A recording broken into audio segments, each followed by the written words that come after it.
வட மாநிலங்களில் இருக்கக்கூடிய கோதி மீடியா நெறியாளர்கள் எப்படி பாஜகவுடைய ஸ்போக்ஸ் பர்சன்ஸா மாதிரி பாஜகவுக்கு ஆதரவா பேசுறாங்க அப்படிங்கிறதுக்கு இந்த வீடியோ கிளிப்பிங் ஒரு உதாரணம்.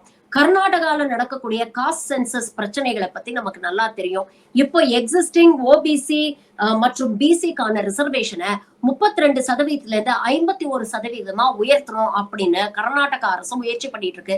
இதற்கு கடுமையான எதிர்ப்பை பாஜக தரப்புல இருந்து தெரிவிக்கிறாங்க.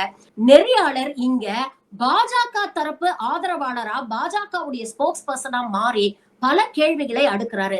ஆனா கர்நாடகாவை சேர்ந்தவர் ஒரே ஒரு கேள்வி கேட்டாரு.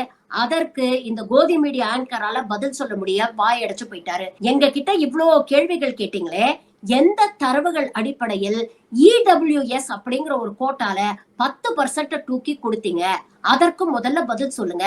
அப்பெல்லாம் உங்களுக்கு இந்த கேள்விகள்லாம் ஏன் எழல, ஏன் இந்த கேள்விகளை பாஜக அரசை நோக்கி நீங்க கேட்கல அப்படிங்கிற கேள்வியை கேட்டோன்னே சப்த நாடியும் இந்த நெறியாளருக்கு அடங்கி போச்சு. இதுதான் கோதி மீடியாவுடைய உண்மை முகம்.